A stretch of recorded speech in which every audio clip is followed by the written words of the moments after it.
ከዓመታት ወዲህ ያለንበት መጋቢት ወር የመጨረሻዎቹ ቀናት ገደማ ሁለት ታላላቅ ታሪካዊ የስኬት ጅማሮች የታዩበት ነበር። ሁለቱም መጋቢት 24 ቀን መሆናቸው ደግሞ የታሪክ ግጥምጥሞሹን አጉልቶታል። የመጀመሪያው መጋቢት 24 ቀን 2003 ዓመተ ምህረት ታላቁ የኢትዮጵያ ህዳሴ ግድብ የመሰረት ድንጋይ የተጣለበት ዕለት ነው። መጋቢት 24 2010 ደግሞ የለውጡ መንግስት አንድ ብሎ ስራውን የጀመረበት ዕለት። ታላቁ የኢትዮጵያ ህዳሴ ግድብ መላ ኢትዮጵያውያን ተስፋ አድርገውበት የነበረ ሲሆን በአንድ ወቅት ግን ለፍጻሜ መብቃቱ ነገር አጠራጣሪ እስከመሆን ደርሶም ነበር። መጋቢት 24 2003 ዓመተ ምህረት የተጀመረውና በቀጠሉት ዓመታት በበርካታ የውስጥና የውጭ መሰናክሎች ሲደነቃቀፍ ቆየ። እናም 2010 በተመሳሳይ ዕለት ኢትዮጵያውያን እንዳይናቸው ብሌን ለሚሳሱለት ለታላቁ የህዳሴ ግድባቸው መጠናቀቅም ሆነ በአጠቃላይም ከድህነት በመውጣት በኢኮኖሚ ለማደግ ለመልማትና ለመበልጸግ ህልሞቻቸው ስኬት የለውጡ መንግስት ተወለደ። ጤና ይስጥልኝ የተከበራችሁ አድማጮቻችን፣ ይህ ሳምንታዊው ዳሰሳ ነው። የዛሬው ዳሰሳችን ሁለቱን የመጋቢት 24 ፍሬዎች ታላቁ የኢትዮጵያ ህዳሴ ግድብና የለውጡ መንግስት ያለፉት 7 ዓመታት ክንውኖችና ስኬቶችን በመጠኑ ይቃኛል። አዘጋጅና አቅራቢ ተስፋ ያለነ።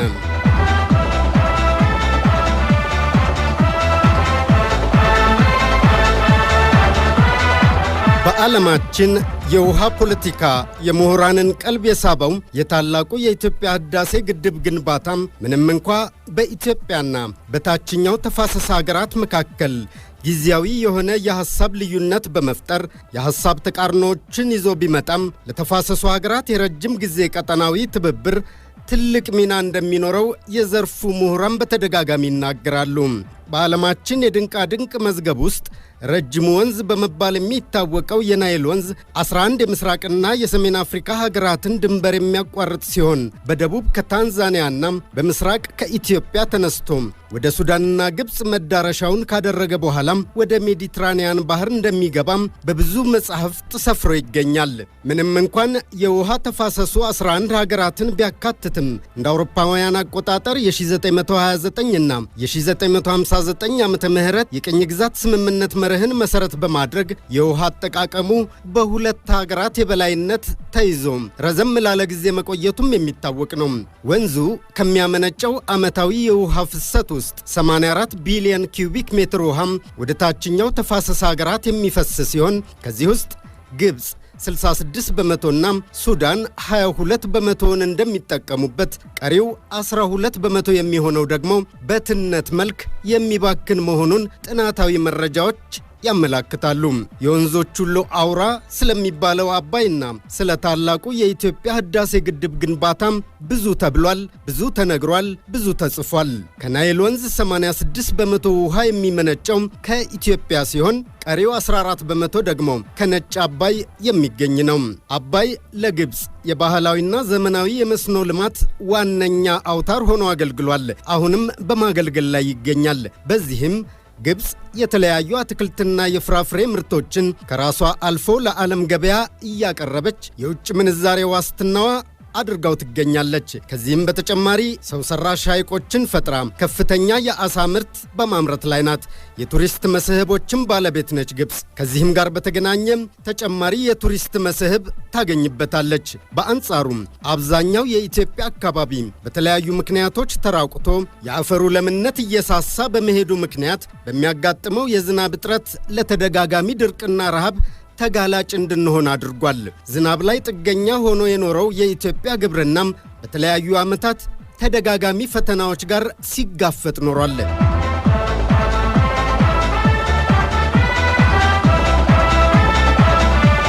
ሀገራችን ኢትዮጵያ ወደ ታችኛው ተፋሰስ ሀገራት ከሚሄደው የውሃ ክፍል ውስጥ 86 በመቶና ከዓመታዊው የዝናብ ፍሰት ደግሞ 95 በመቶ የሚሆነውን ድርሻ ለወንዙ በማዋጣት ከተፋሰሱ ሀገራት በግንባር ቀደምትነት የምትጠቀስ ናት።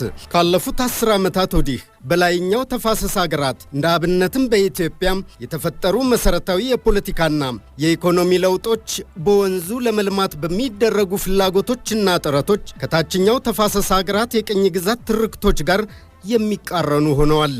ኢትዮጵያም በተፋሰሱ ሀገራት ላይ ያላት የፖለቲካ ተሰሚነት በተለይም ካለፉት 7 ዓመታት ወዲህ ኢትዮጵያ በአብዛኞቹ የተፋሰሱ ሀገራት ላይ ያላት የፖለቲካ ተሰሚነት እየጨመረ መምጣቱም ለታላቁ የኢትዮጵያ ህዳሴ ግድብ ግንባታም ከፍተኛ አስተዋጽኦ ካበረከቱት መካከል ተጠቃሽ ነው።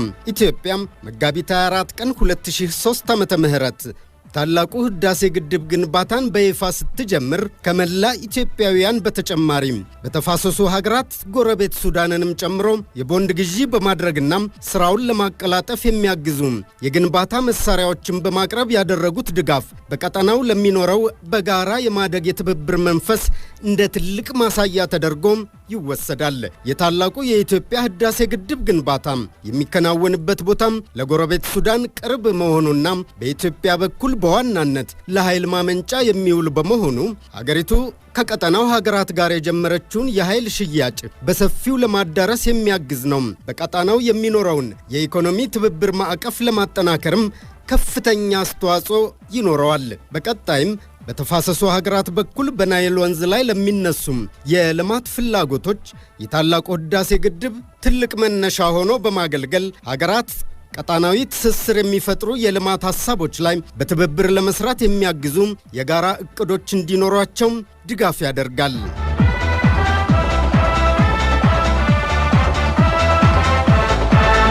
ታላቁን የኢትዮጵያ ህዳሴ ግድብን ለማጠናቀቅ አንድ ቀን እስኪቀረው ድረስ የልማት ንቅናቄው መቀጠል እንዳለበትም የግድቡ ማስተባበሪያ ጽሕፈት ቤት ይናገራል። ይህ የተገኘው ትልቅ ዕድል ሁሉም ተረባርቦ ፕሮጀክቱም አንድ ቀን እስኪቀረው ድረስ ንቅናቄው ላይ በመሳተፍ ደስታውን ለመካፈል ስጦታውን ማበርከት ይገባዋልም ነው ያለው።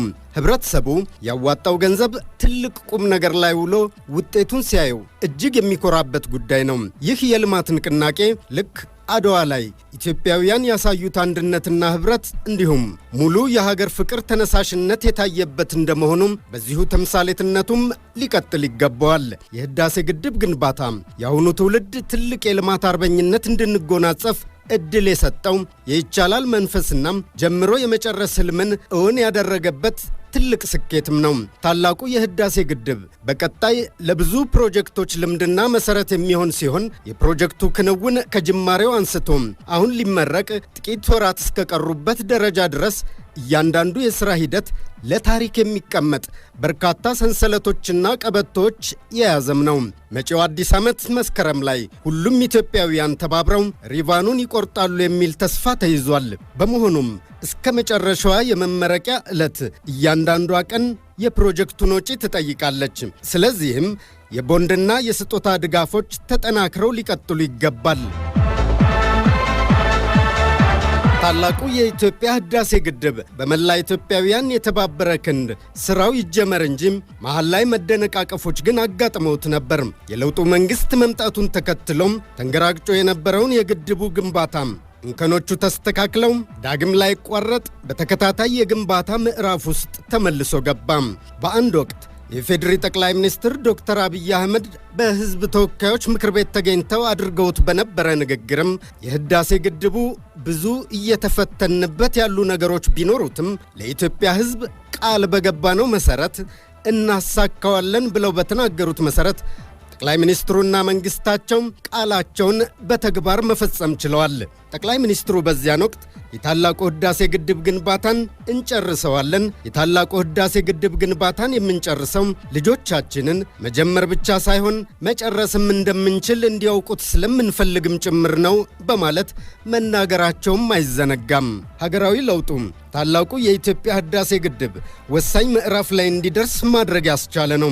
መንግስት ባለፉት 7 ዓመታት በተለይ ፕሮጀክቱ ላይ ልዩ ክትትል እያደረገ በመሆኑና የህዝብ ተሳትፎም ሳይጓደል በመቆየቱም ለተገኘው ስኬት ወሳኙን ድርሻ ይይዛል። በዚህም አሁን ላይ ከህዝብ በአንድ ወር ውስጥ ብቻ እስከ 200 ሚሊዮን ብርና በዓመት ደግሞ እስከ 1 ቢሊዮን ብር ድጋፍ እየተደረገ ነው። ከዚህ ቀደም የግድቡ ግንባታ መጓተት በህብረተሰቡ ዘንድ አመኔታ አሳጥቶ ነበር። ይሁንና የለውጡ መንግስት በወሰደው እርምጃ የግድቡን ግንባታ ለማጠናቀቅ ወሳኝ ምዕራፍ ላይ እንዲደረስ አስችሎታል።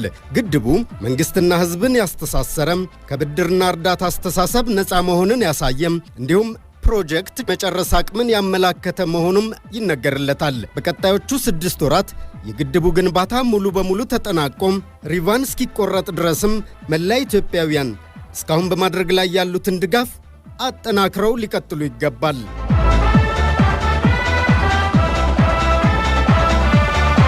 የለውጡ መንግስት መላ ኢትዮጵያውያን እንዳይናቸው ብሌን ለሚያዩትና ለሚሳሱለት ለታላቁ ህዳሴ ግድብ ግንባታና ስኬት ብቻ ሳይሆን በአጠቃላይ ከድህነት ወጥቶም ለማደግ ለመልማትና ለመበልጸግ ያላቸውን ተስፋም እውን ማድረግ የቻለ ነው። ለዚህም የተለያዩ ማሳያዎችን መጥቀስ ይቻላል። በጥቅል በግብርና ልማት የምግብ ሉዓላዊነትን በማረጋገጥ የቱሪዝም መዳረሻዎችን በማስፋት ለሀገር ኢኮኖሚ የሚያበረክተውን አስተዋጽኦም እንዲያድግ በማስቻል እንዲሁም ከ7 ዓመታት በፊት አጋር የሚል ስያሜ ተሰጥቷቸው የዳር ተመልካች የነበሩ ክልሎችን በሀገራቸው ኢትዮጵያ ጉዳይ እኩል መካሪና እኩል መሪ እንዲሆኑ በማድረግ ረገድ የለውጡ መንግስት የተጫወተው ሚናም አይተኬ ነበር ማለት ይቻላል። በሀገር ጉዳይ ላይ ለዓመታት የዳር ተመልካች ሆነው የቆዩትና አጋር የሚል ስያሜ ተሰጥቷቸው የነበሩ የክልል ፓርቲዎች በሀገራዊ ውሳኔዎች የዳር ተመልካች ሆነው ቆይተው ነበር። ቀደም ብሎ በነበረው ፖለቲካዊ ሂደትም ከሀገራዊ ውሳኔዎች ከመራቅ ባለፈም በገዛ ክልላቸው ባይተዋር የምስለኔ ሹመኛ ተገዢ እንዲሆኑም ሲደረግ ቆይቷል። ይህ ሁኔታም ከ7 ዓመታት ወዲህ ተቀይሮም ሀገር የለውጥ ሂደት በጀመረች ማግስት አጋር፣ መደበኛ፣ ውሳኔ ሰጪ የሚሉትን ስያሜዎች በመቀየር ሁሉም ኢትዮጵያዊ በሀገራዊ ጉዳይ እኩል ወሳኝና የባለቤትነትም ስሜት እንዲሰማው ማድረግ ተችሏል። የለውጡ ሂደት የፈጠራቸው ምቹ መደላድሎችን በመጠቀም የተለያዩ ክልሎች ህዝቦች ኢኮኖሚያዊ ተጠቃሚ እንዲሆኑ ከማድረግ ባለፈም ዝግ በነበሩ ተቋማት የተሳትፎ ምጣኔያቸው ከፍ እንዲል እንዳደረገም የየክልሎቹ ነዋሪዎችና አመራሮች በተደጋጋሚ የሚናገሩት ነው። ይህ የምንገኝበት የለውጥ ጊዜ ከጀመረበት ካለፉት 7 ዓመታት ወዲህ በምጣኔ ሀብት ረገድም በርካታ የእድገትና ልማት መርታዎች መመዝገባቸውን በስታቲስቲክሳዊ ማስረጃዎች ጭምር መግለጽ ይቻላል። በግብርናው ዘርፍ ከተመዘገቡ ጉልህ ማሳያዎች መካከል በስንዴ ልማት የታየውን ማንሳት ይቻላል። ኢትዮጵያም ላለፉት 50 ዓመታት የስንዴ ፍጆታዋን ለመሸፈን ከውጭ ስታስገባ ቆይታለች። ለዚህም በየዓመቱ የሀገሪቱን የስንዴ ፍጆታ ለመሸፈን 1.8 ሚሊዮን ሜትሪክ ቶን ስንዴን ታስገባም ነበር። ለሚያስፈልገው የስንዴ ፍጆታም በየዓመቱ ከ600 ሚሊዮን ዶላር በላይ ወጪን ታወጣ እንደነበርም የግብርና ሚኒስቴር መረጃዎች ያመላክታሉ። የመንግስትን ለውጥ ተከትሎም በ2011 ዓመተ ምህረት ወደ ተግባር የገባው የስንዴ ልማትም በበጋ ወራትና በቆላማ አካባቢዎች ስንዴን በማልማት ውጤትን ማስመዝገብ መጀመሩን ኢትዮጵያውያንና የኢትዮጵያን እድገትና ልማት የሚከታተሉ ሁሉም የሚያውቁት እውነታ ነው። በለውጡ መንግስት ውጤታማ ሥራ የተጀመረበት የስንዴ ልማት በቆላማ አካባቢዎች አርሶ አደሮችና ከፊል አርብቶ አደሮች ተጠቃሚ እንዲሆኑ ማድረግ የቻለም ነው። በተለያዩ ክልሎች ቆላማ አካባቢዎች ስንዴን ማልማት የጀመሩ አርሶ አደሮችና ከፊል አርብቶ አደሮችም የሥራ ባህላቸው እንዲቀየር በማድረግ ተጨማሪ የገቢ ምንጭ እንዲሆናቸውም አድርጓል።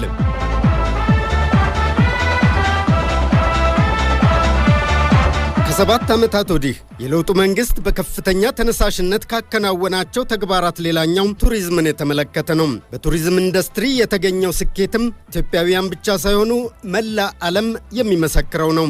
ይህ ስኬት ኢትዮጵያን ወደ ዓለም አቀፍ የቱሪዝም መዳረሻነት እያሸጋገረ የሚገኝ መሆኑን መገንዘብ ይቻላል። ማሳያዎችን እንጥቀስ። ጠቅላይ ሚኒስትር ዶክተር አብይ አህመድ የስንዴ ልማት ጉዞ እጅግ ውጤታማና ወደ ውጭ መላክ የሚቻልበት አቅም መፈጠሩን በጅማሮው ወቅትም መናገራቸው የሚታወስ ነው። በ2011 ዓመተ ምህረት በ3500 ሄክታር መሬት የተጀመረው የበጋ መስኖ ስንዴ ልማት አሁን በበጋ መስኖ ብቻ ሽፋኑ ወደ 3.5 ሚሊዮን ሄክታር መሬት አድጓል። አሁን ላይም ስንዴን ወደ ተለያዩ ሀገራት መላክ የጀመረችው ኢትዮጵያ በመንግስት የተያዘው ዕቅድ ውጤታማ እንደሆነ ማሳያ ተደርጎ ይወሰዳል። በዘንድሮው የበጋ ስንዴ ልማት ብቻም በዘር ከተሸፈነው መሬት 172 ሚሊዮን ኩንታል ምርት ለማግኘት እየተሰራ እንደሆነ የግብርና ሚኒስቴር መረጃ ያመላክታል። ኢትዮጵያ የምታወጣውን የውጭ ምንዛሬ ከማስቀረት ባሻገር ወደ ውጭ ምርት መላክ መቻሏም የግብርና ዘርፉ ትልቅ ስኬትና ካለፉት 7 ዓመታት ወዲህ የለውጡ መንግስት ካስገኛቸው ድሎች አንዱ ነው ማለት ይቻላል። በበጋ መስኖ የሚለማውን ስንዴ ጨምሮ በመኸር በዘር ከሚሸፈነው መሬትም በየጊዜው የሚገኘው ምርት እያደገ እንደሚሄድ ይጠበቃል። በመስኖና በመኸር ዘንድሮ ብቻ 7.5 ሚሊዮን ሄክታር መሬት በስንዴ የሚለማ ሲሆን ከ300 ሚሊዮን ኩንታል በላይ ምርት እንደሚጠበቅ መንግስት በወቅቱ ገልጿል። እንደ ሀገር በተለያዩ አካባቢዎች እየለማ የሚገኘው ስንዴም የለውጡ መንግስት ቃል ከገባቸውና ተግባራዊ ካደረጋቸው ኢኒሼቲቮች አንዱና ዋነኛውም ሆኖ ይጠቀስለታል። የኢትዮጵያ መንግስትና ኢትዮጵያውያን የማድረግ አቅማቸውን ካሳዩባቸው መካከል የስንዴ ልማት አንዱ ተደርጎ ይጠቀሳል። ስንዴ ለቀጣይ የኢትዮጵያ ኢኮኖሚና ለግብርናው ዘርፍ ማደግም ዋነኛ መንገድ መሆኑን የተገኙ ውጤቶችን ማሳያ በማድረግ በተለያዩ ጊዜያት ምሁራን ይናገራሉ። ኢትዮጵያ ከተረጂነት ወደ ላኪነት የተሸጋገረችበት የስንዴ ልማት በአርሶ አደሩና በከፊል አርብቶ አደሩ ሕይወት ላይም ተጨባጭ ለውጥን ማስገኘቱ እየታየ ነው። የስንዴ ልማት ጓዳችንን ከመሙላት ተሻግሮ ምርትን ለገበያ በማውጣት ተጨማሪ ገቢ እንዲገኝም አስችሏል። የለውጡ መንግስት የገባውን ቃል ወደ ተግባር መቀየር በመቻሉም ኢትዮጵያ ላለፉት 50 ዓመታት ተረጂ የነበረችበትና በየዓመቱ $600 ሚሊዮን ወጪ የምታደርግበት ስንዴን በራስ አቅም በመሸፈን በአፍሪካ ቀዳሚ የስንዴ አምራች ሀገር እንድትሆን አስችሏታል። የለውጡ መንግስት ካለፉት 7 ዓመታት ወዲህ ባከናወናቸው ተግባራት ኢትዮጵያን ከተረጂነት በማላቀቅ ወደ ተሟላ ሉዓላዊነት ለማሸጋገር የሚያስችሉ በርካታ ስኬቶችን አስመዝግቧል። ባለፉት የለውጥ ዓመታት በተገኙ ስኬቶችና ኢትዮጵያውያን ሲያነሷቸው የነበሩ ጥያቄዎችን በተለይም ፖለቲካዊ፣ ማህበራዊና ኢኮኖሚያዊ ስብራቶች ለውጡ እንዲመጣ ያደረጉ ገፊ ምክንያቶች እንደነበሩ ይታወቃል። ለውጡ ከተገኘ በኋላም የለውጡ መንግስት የኢትዮጵያን ታሪካዊና አሁናዊ ችግሮች በመለየት ዘላቂ መፍትሄ ለመስጠት በቂ ትንተና አድርጎም ወደ ሥራ በመግባት ባለፉት ዓመታት ተከታታይ ስኬቶች እንዲመዘገቡ አስችሏል። ኢትዮጵያም በለውጡ መንግስት ባለፉት ጥቂት ዓመታት የዴሞክራሲ ተቋማትን በማጠናከር ማህበራዊ ልማትን በማጎልበት ለጎረቤት ሀገራት ቅድሚያ የሰጠና ትብብር ላይ የተመሰረተ ዲፕሎማሲን ተግባራዊ በማድረግ ተጨባጭ ውጤቶችን ማስመዝገብ ስለመቻሏም በዘርፉ ጥናት ያደረጉ ምሁራን በተደጋጋሚ ይናገራሉ።